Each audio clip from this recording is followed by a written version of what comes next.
भाई मैं इस टीम का कैप्टन हूँ और ये दोनों आज के मैच के ओपनर हैं। किसी चीज का प्रेशर तो नहीं है? नहीं, मेरे ऊपर किसी चीज का प्रेशर नहीं है, ये मेरा खुद का डिसीजन है, मैं अपनी पूरी टीम को बता दूंगा। इंडिया टॉस हारते ही आ रहा है, जैसे आईसीसी के एचआर ने बोला हो, टॉस तो इंग्लैंड को ही मिलेगा, तुम लोग सिर्फ पार्टिसिपेशन सर्टिफिकेट ले लो। 5 बार लगातार हार गए टॉस। 2018 के इंग्लैंड टूर की याद दिलाती, कभी हेड्स ही नहीं आता। अगर आज गिल ने हेड्स और टेल दोनों लिया होता फिर भी टॉस हार जाता, क्योंकि जैसी गिल की किस्मत चल रही है कॉइन बीच में ही खड़ा हो जाता, ना हेड्स आता ना टेल। और भाई पहले तो मैच के बीच में लफड़ा होता था, लेकिन इस बार तो मैच के पहले ही लफड़ा ले लिया गंभीर भाई ने सीधा क्यूरेटर से। अरे भाई इंग्लैंड वाले तो पिच पे खड़े होके भी पिच देख सकते हैं और हमें कहते हैं 2.5 मीटर दूर से देखो पिच। अरे भाई पिच है या कोहिनूर का हीरा, क्या दोगलापन है रे बाबा। और फिर गंभीर के अंदर का दिल्ली वाला जाग गया और कहा, मारा कटी पर ये सब हथकंडे मुझ पर मत आजमाना, समझे? तेरी लाश भी नजर नहीं आएगी और ज्यादा कर मत, ये मत भूलना कि आगे पीछे मेरा रोने वाला कोई नहीं है।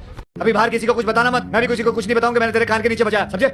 गंभीर ने ऐसा जवाब दिया कि क्यूरेटर की हवा निकल गई। गंभीर ने बोला, मैं दिल्ली से हूँ, बोल मत क्यूरेटर। क्यूरेटर ने भी बोल दिया, मैं भी लंदन का ट्रैफिक हूँ, सबकी वाट लगाता हूँ। तो जीत में आके एकदम ग्रीन टॉप राजधानी पिच बना दी, फास्ट बॉलर्स के लिए बॉलिंग हेवन। तो इंग्लैंड ने अपनी पूरी फास्ट बॉलिंग यूनिटी बदल दी वोक्स को छोड़ के। टीम में आए टंग, गस एटकिंसन, जेमी वार्टन और सबसे बड़ा ट्विस्ट, बेन स्टोक्स की जगह कैप्टन बने ओली पोप। और टीम में नया चेहरा जेकब बेथेल का। वही इंडियन टीम में भी वापसी की आकाशदीप, प्रसिद्ध कृष्णा, ध्रुव जुरेल और करुण नायर ने। केएल राहुल और यशस्वी आए ओपनिंग करने। और भाई पिच देख के उनके एक्सप्रेशन वैसे ही हो गए जैसे वाइबा देते वक्त बैक बेंचर के हो जाते हैं। ये क्या पूछ लिया यार। मैच शुरू होते ही एटकिंसन ने यशस्वी को सिर्फ 2 रन पे एलबीडब्ल्यू कर दिया, 2 लगातार फ्लॉप इनिंग। और फिर गंभीर ने जसवाल से कहा, तुझे कोई मेहनत करनी ही नहीं। ऐसी बात नहीं है बाबूजी, क्या है, एक काम कर गोगी को बुला, गोगी को।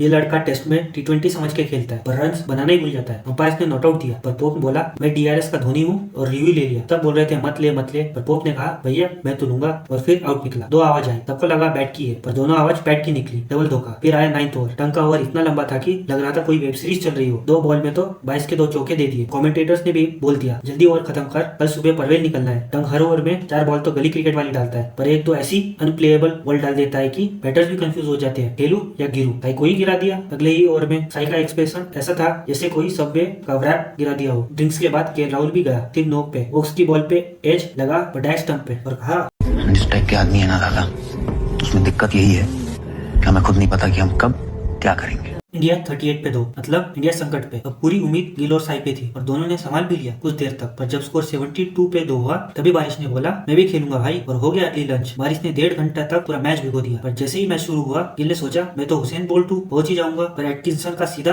डायरेक्ट हिट और गिल 21 पे रन आउट। अरे भाई क्या जरूरत थी उस सुसाइडल रन की। बॉल तो सीधा एटकिंसन के हाथ में जा रही थी और आईसीसी को मिल गया run out of the year का मटेरियल। लॉर्ड्स में भी पंत भाई ने रन आउट का गिफ्ट दिया इंग्लैंड को और उसी वजह से मैच भी पलट गया इंग्लैंड की ओर। वही डेजा वू वाली फीलिंग आ रही थी, भाई ये मैच भी इंग्लैंड की गोदी में ना चला जाए। इसलिए सब आईसीटी फैंस ने गिल से कहा, अरे नहीं, अरे रन नहीं है, मत दौड़ो, बोला रन आउट हो जाएगा भाई, शांति से मैच देखना। और सबसे ज्यादा सस्पिशियस चीज, गिल आउट होते ही बारिश वापिस। लगता है बारिश ने भी सिर्फ गिल के विकेट लेने का कॉन्ट्रैक्ट साइन किया था और कहा, काम खत्म, पैसा हजम, अब मैं वापिस आ जाता हूँ। और हमें मिल गई एक ब्रेकिंग न्यूज। एक और इंडिया का batting collapse brought to by barish and Ben Tongue. और एक सेशन गया बारिश के नाम और अगला सेशन गया साई सुदर्शन के नाम, पर वो भी 38 पे आउट हो गए। जैसे पहली सैलरी आते ही खत्म हो जाती है। स्कोर 101 पे 4 और सबके मुंह से निकल गया, बस अब जडेजा ही कुछ कर सकता है। लेकिन जडेजा ने कहा, मेरे ऊपर इतना भरोसा मत करो, अब हर मैच में थोड़ी ना चलूंगा। और कहा, चलो मैं आउट हो जाता हूँ। सिर्फ 9 रन पे बाय बाय कर दिया टंग ने। और फिर आए ध्रुव जुरेल और कहा,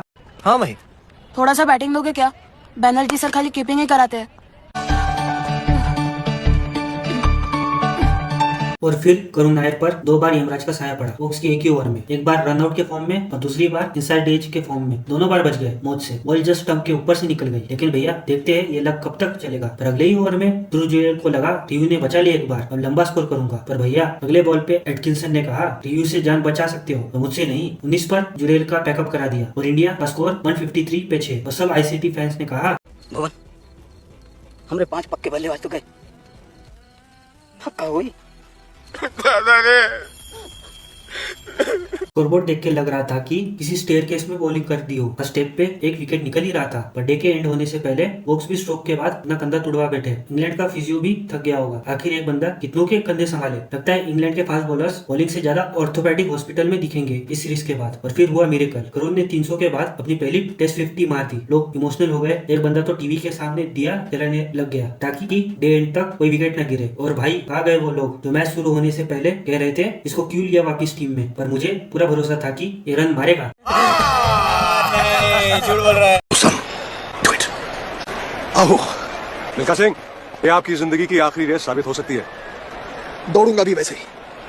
इंडिया 204 पे टिक गया था और सब सोच रहे थे कल सुबह भी ऐसा ही टिक जाएंगे तो हम सब पूजा पाठ शुरू कर देंगे, पर ये करने का मौका दोनों बैट्समैन ने ज्यादा देर दिया नहीं, इसलिए डे 2 का नाम होना चाहिए था एक्सपेक्टेशन का इनकाउंटर विद एटकिंसन। अरुण भाई को लगा सेट हो गया हूँ, अब दोबारा ट्रिपल सेंचुरी मारूंगा और कमबैक करूंगा, पर एटकिंसन ने बोला तो चल घर जा, एलबीडब्ल्यू हो गया तू। 57 पे गया और 65 रन की पार्टनरशिप गई लंदन घूमने। फिर वॉशिंगटन सुंदर की शॉर्ट बॉल पे मोहब्बत कब खत्म होगी पता नहीं, भाई उसे शॉर्ट बॉल देख के लगता है शादी का रिश्ता आ गया हो, तुरंत हाँ बोल देता है। और फिर वही होता है जो हर हस्बैंड का वाइफ के सामने होता है, बोलती बंद, वो भी सिर्फ 26 के स्कोर पे। और उसके बाद टेलेंडर आए और एक के बाद एक सब आउट। 30 मिनट के अंदर इंडिया की इनिंग समाप्त होगी दूसरे दिन 224 पे ऑल आउट। और गंभीर ने कहा, सुना आपने 94% से सीधा 91%।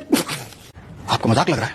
नहीं सॉरी। और एटकिंसन ने फाइफर लेके बोला मैं इंग्लैंड का बुमराह हूँ। और जब इंडिया की बॉलिंग की बारी आई, मियां भाई का मिसाइल याद है ना स्ट्रोक के खिलाफ, उसी फैक्ट्री से आकाशदीप ने भी डकेट को एक मिसाइल भेजी, बॉल सीधा बॉल से टकराई। डकेट के दिमाग में अब तक घूम रही होगी वो एक को, लगता है इंग्लैंडियों को बॉल का इंश्योरेंस लेना होगा, इंडिया वाले ना छोड़ने वाले इनको। फिर हुई एलबीडब्ल्यू की अपील, इंडिया ने लिया रिव्यू, पर बॉल तो इतनी ऊपर से जा रही थी कि अंपायर स्टेट बिल्डिंग के टेरिस से वेव कर रही हो। एक ओवर तो आकाशदीप ने पूरा फायर ही डाला, पर नेक्स्ट ओवर में खुद ही पूरा फ्राई हो गए। भाई साहब, इंग्लैंड के प्लेयर्स बैटिंग नहीं कर रहे थे, लेजर शो दिखा रहे थे, एवरी शॉट फायर हुआ। लग रहा था पिच ने बोला हो इंडिया के लिए मैं हूँ खतरनाक, पर इंग्लैंड के लिए रिजॉर्ट हूँ। तो इसलिए बुमराह ने सिराज से कहा, और तेरे को बिना वजह पीटा उसने?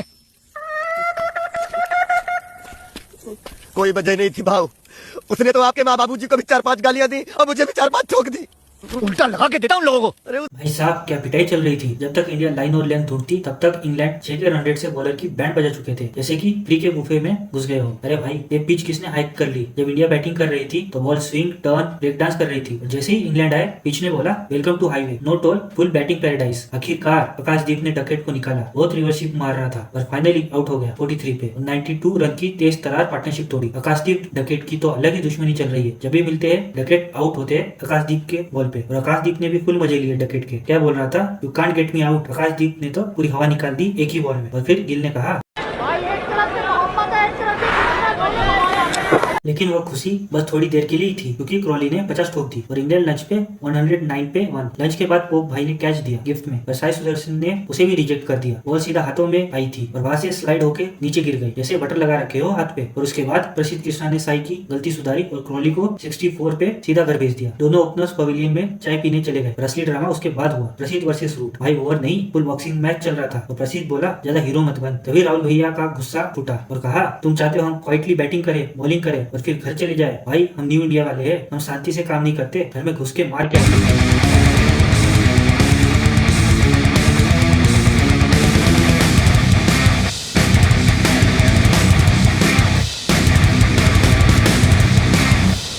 एंट्री होती है सिराज की, एकदम दबंग स्टाइल, आधे ही पोप की बत्ती गुल की 22 पे। पर अगर रिव्यू लेने में 1 सेकंड और लेट होते तो बच गया होता वो। ध्रुव जुरेल तो कह रहा था छोड़ दो भाई, लेग स्टंप के बाहर जा रही है, पर सिराज ने आग दिखाई और बोला मैं बोल रहा हूँ ले लो, और आउट निकला। अंपायर को भी सिराज ने ऐसा घूरा जैसे कह रहा हो अभी आउट नहीं देगा क्या? अरे भाई साहब, लंच में सिराज ने हैदराबादी बिरयानी खाई थी क्या आग उगल रहे थे वो। पहले रूट को ठोक दिया एलबीडब्ल्यू पे, एक बड़ा विकेट 29 पे, फिर आया जेकब बेथेल और मियां भाई ने क्या यॉर्कर डाला, ऐसा लग रहा था बुमराह की डेडली मिसाइल हो। 6 रन पे आउट। पोप, रूट, बेथेल तीनों को एक ही मंत्र से निपटा दिया, ऐसा लग रहा था फुट मसाज चल रही हो, बैट पे डायरेक्ट हिट तीनों के। तो सिराज ने पोप से कहा, क्यों हिला डाला ना? गलत करते तुमने शिवाजी, तुम्हें भुगतना पड़ेगा, पलट कर बात तो करूंगा मैं। ये बात करके तुझे जो मिला वो काफी नहीं है तेरे लिए। और फिर प्रसिद्ध भाई ने एक ही ओवर में डबल धमाक किया। पहले जेमी स्मिथ को 8 पे ठोका, फिर ओवरटर्न को निपटाया 0 पे। दोनों को कंफ्यूज कर दिया और कहा भाई बॉल आई कहां से और कहां गई? भाई इंग्लैंड देख रही थी 300 प्लस का सपना, लेकिन इंडियन बॉलर्स ने बोला तू सपना ही देख, रियलिटी तुम्हें हम दिखाते हैं। और चाय के बाद सिराज ने एटकिंसन का कैच गिरा दिया और थोड़ा ड्रामा डाला, पर प्रसिद्ध ने बोला टेंशन मत ले भाई, मैं हूं ना। 11 पे उसको भी आउट कर दिया। और फिर रोक ने गिर के जो 6 मारा, सिराज को 1 सेकंड में लगा 1 बैटिंग कर रहा हूँ। फिर बारिश आई और बोला रुको और बेइज्जती मत करो, और इंग्लैंड बच गया ऑल आउट होने से। सिर्फ 1 विकेट बचा था और बारिश रुकने के बाद हेलब्रुक ने लगाई अपनी 50, लेकिन अगली बॉल पे दोनों तरफ से रनआउट से बच गए। लग रहा था कि एक दूसरे को घर भेजने की प्लानिंग कर रहे हो। बस सिराज ने बोला इनफ ऑफ दिस कॉमेडी और एक परफेक्ट डिलीवरी डाली। ब्रुक क्लीन बोल्ड 53 पे गेम ओवर। और सिराज ने प्रसिद्ध से बोला, एक तेरा, एक मेरा, 2 तेरा, 2 मेरा, 3 तेरा, 3 मेरा 50-50 बराबर है everything okay happy very happy cheating प्रसिद्ध और सिराज दोनों ने 4-4 विकेट लेके इंग्लैंड की वाट लगा दी और मैच के असली गेम चेंजर साबित हुए। इंग्लैंड ऑल आउट 247 पे सिर्फ 23 रन की लीड मिली। भरत ने बोला इस कमबैक का नाम दो टेरिफिक बॉलिंग होना चाहिए और सिराज बन गए सबसे ज्यादा विकेट लेने वाले 18 विकेट के साथ इस सीरीज में। लेकिन अगर ये मैच यहाँ से जीतना है तो लंबी इनिंग खेलनी होगी, वरना फिर सिराज बोलेगा मैं अब बैटिंग भी करूँ क्या। और एंट्री होती ही यशस्वी जायसवाल ने एटकिंसन को लॉलीपॉप समझ के पेल दिया। थर्ड ओवर में 3 चौके, ट्राउट का फुल पैसा वसूल, पर फील्डिंग का कॉमेडी शो फिर चालू। ब्रूक ने छोड़ा कैच और गेंद गई सीधा 4 रन के लिए और इंडिया को मिली 3 रन की लीड। इसी के साथ और फिर केएल राहुल बच गए एक और रन आउट होने से। भाई थोड़ा संभाल के, गिल की तरह केयरलेस रनिंग क्या हर बार रन आउट का रिपीट टेलीकास्ट दिखाना जरूरी है क्या। पर फिर वही पुरानी आदत नहीं भाई, आउटसाइड ऑफ की बॉल देख कर छेड़ दी टंकी बॉल पे और 7 रन पे आउट हो गए, जैसे इंग्लैंड को फील्डिंग प्रैक्टिस करा रहे हो। व्हील के साइड में एक रेड बटन है, दबा दिया, आगे बोलो।